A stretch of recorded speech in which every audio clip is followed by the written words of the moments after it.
All right, guys, so I'm going to do a little breakdown here of what's rapidly becoming one of my favorite golf swings on the planet. And, I'm not going to hide behind saying that Bryson is not one of my favorite golfers because he's probably my favorite active golfer in the world right now. Unfortunately, I can't really call Tiger Woods active anymore. So Tiger will be my favorite of all time, at least for now. But Bryson is probably my favorite active golfer. And part of the reason is, if you've really done the research that I've done and watched him explain his golf swing and why he does the things that he does, I mean, to the naked eye, it looks incredibly unorthodox. It may be something that, the average golfer couldn't possibly comprehend, and there's way too much science to it.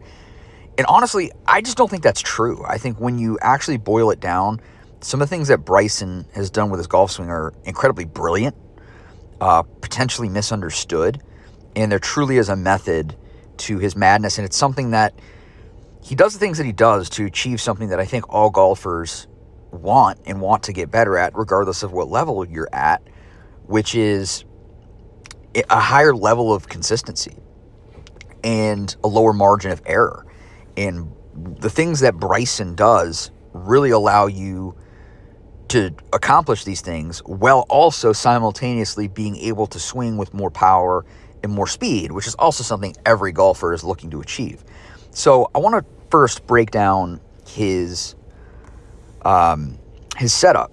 And there's a few things that are very unique and incredibly crucial to Bryson. And the first thing being his left arm. So what's really quite impressive is if you take a line, draw it from his left shoulder down to the head of his golf club.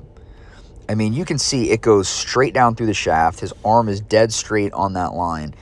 And without even going deeper, just the things that allows you to do in your golf swing with staying on plane and being more consistent with strike is just awesome. I mean, look, you look at some of the greats who've ever played, and this left arm is an incredibly important piece of the golf swing. Again, I'll go back to Tiger Woods and say that his left arm was maybe the best ever in terms of staying straight, staying on plane, and keeping his club both on plane and also sort of being a measurement guide to maintain consistency of strike.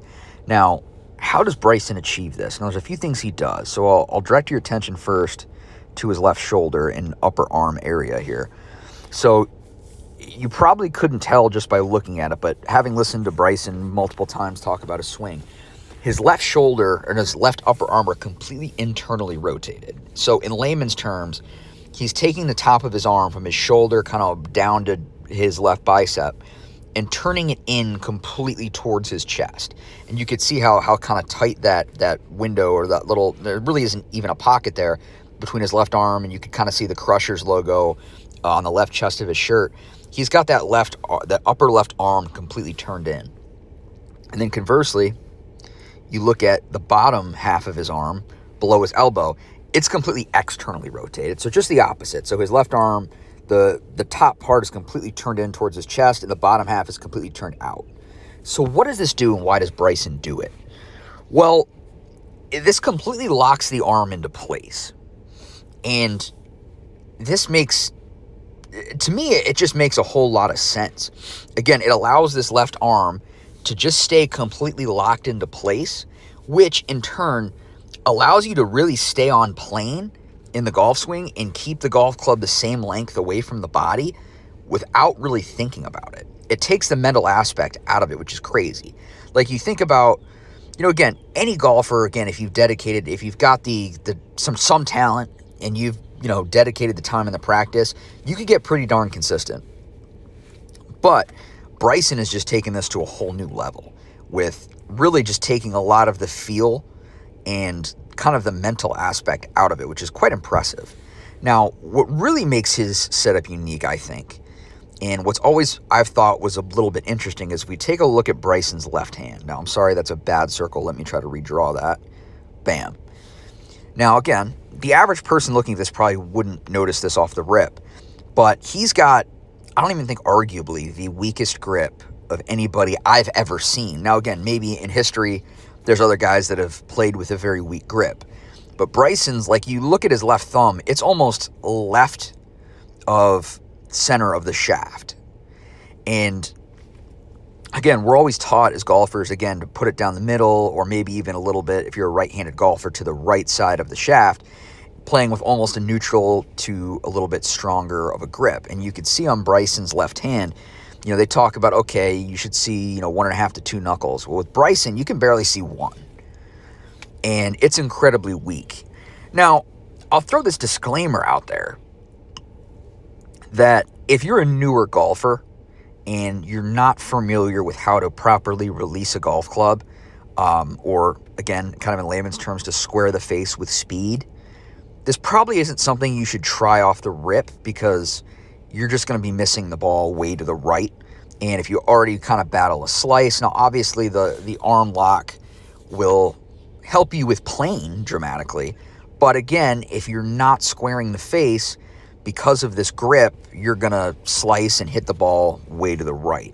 But for a golfer like Bryson, and for the better players out there who understand how to release, this is kind of revolutionary. And I think it's awesome. I mean, one thing that I've battled, I'm a single-digit handicap player, and again, this is more directed towards those players who are probably single-digit and lower. A lot of us, and I fall in this category, have had problems missing left. And one thing with my swing, personally, I've been told countless times by both PGA professionals and just good players that I play with alike that I don't swing hard enough. And part of the reason is because I battle a miss left. And when I swing hard, the club, for me, naturally comes through faster.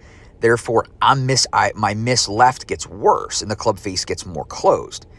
With this, the way that Bryson sets up and grips the club, I don't want to say this completely eliminates it, but it really allows him to swing hard and utilize a lot more body rotation and be able to release the club almost as hard as he wants and not miss left. Now, Bryson's a draw player, and this swing ideology certainly favors more of a draw, and because of this arm lock, it definitely allows you to keep the plane more inside, which again is more of a draw swing. But I would maintain you could probably still hit a fade with it. In this, again, with the lock of the arms in the left hand, the club face control that this allows you to have, once you kind of practice a bit and kind of understand how the timing of the release works and being able to release harder and faster and be consistent with it, it's quite impressive. I know I say that word quite a bit, and in my opinion, it's brilliant. And I think it's kind of revolutionary. I could see more golfers potentially in the future utilizing something similar to Bryson. Now, he also, I think it's a bit less important, he also utilizes a similar system, but the opposite with his right arm, and it's not quite as, I don't think he goes he doesn't rotate his arms nearly as much with the right side. But, again, locking that in really allows him to keep this triangle here, which he talks about a lot, which you see with newer and higher handicap golfers, that once they get to kind of this first parallel and maybe even a little bit past it, that this triangle really starts to break down and they lose power and consistency starts flying out the window. So we'll look at some other things as we kind of go through Bryson's swing here. So let's have Bryson take it back a little bit here as I don't know why, okay, let's see if we can get this video going here. Yeah. Sorry, I have this in like super slow-mo here. So hopefully.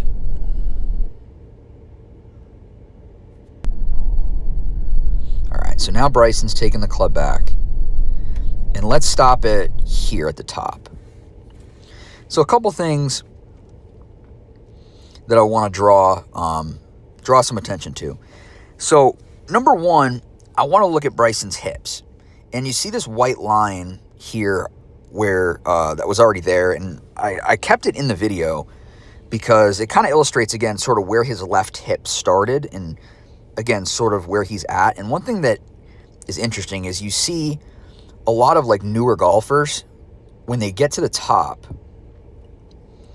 this back hip here kind of has a tendency to slide back, and then they have a hard time getting back forward. And again, that leads to a lot of bad things. The swing can get steep, or you can over rotate. It's very hard to have a consistent strike from that position. A lot of fat shots, stuff like that, which a lot of higher handicap, new, or even some lower handicap golfers can identify with. But Bryson never fades back. He loads into his right side, but almost immediately he slides into his left hip here, and his weight's going forward.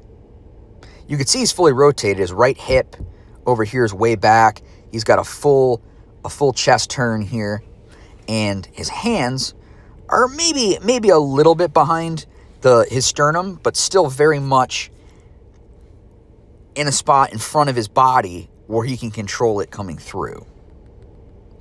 So as Bryson comes through, now we get to where he's getting close to release. And you could see again, now his left hip is actually now in front of that line. The middle of his weight is here, which again, obviously this video is on a bit of an angle, but you could tell it's significantly in front of the golf ball. But one thing that's important you could see from Bryson's swing is he doesn't push. He doesn't push off the right side. He rotates, and he kind of sits and rotates into that left side. And you could see he rotates quite a bit. Like, you could tell where his chest is now kind of pointing in this direction here, as the club is kind of getting into the delivery area. And if I can draw your attention to his left wrist again, his left hand and his left wrist position really hasn't changed much. And that's the crazy thing. Like, you hear, when you grip a club traditionally, it feels like to me there's a lot of manipulation that needs to happen there. Again, we've all heard the, knuckles to the ground and logo the glove to the ground and release and close Bryson he really doesn't have to worry much about that. And I'll show you here in a second what I'm talking about as he goes through. So here's Bryson at impact. You could see his left hand is almost virtually in the same position as he was at address, which is very hard to accomplish if you're swinging traditionally. Because in order to really release the club with speed and to strike the ball properly with a traditional grip, you almost have to rotate your hands for a right-handed golfer to the left a little bit, where the position isn't really the same as it was at address. Where with Bryson, it can pretty much be back in that same position because his arm and his left hand are in a position where he can be releasing with speed, versus with a traditional grip, now you've rotated your wrist kind of externally into the left, and that creates a couple of different things. Where again, it can create an over release. It can, again, there's a lot more moving parts than is really necessary. And as you could see, I mean, Bryson's triangle still very much intact, chest still in the front, like just absolute beauty when it comes to a golf swing. So I'll take it through a little bit further. Unfortunately, the video that I used had a stop right at impact, which I'm kind of glad, but okay. So now as Bryson gets through, just look at his left, still virtually in the same position. The amount of rotation with his hands is virtually none. Like, there's maybe a little bit, but it's just amazing to me that, again, he can utilize weight transfer and rotation with both. You could see his chest is now pointing here. His belt buckle is now here, almost, again, not quite parallel, but close. And his hands have virtually not done much at all. As long as he generates speed and starts moving the club forward at the right time, he's going to be incredibly consistent. And as we know, he's one of the longest hitters around, maybe in general. But the other thing too, again, just housekeeping here, like you look at his right heel stays down. He's not spinning off that right foot. His left foot, again, just looks kind of pretty relaxed. He's just posted up into his left leg here, and I didn't mean to draw a circle. You could see again how that left leg is just in position, perfect for release. And Bryson, again, can just kind of let it go and almost looks effortless after impact because of the lack of extra motion and rotation that he's had to deal with. So, again,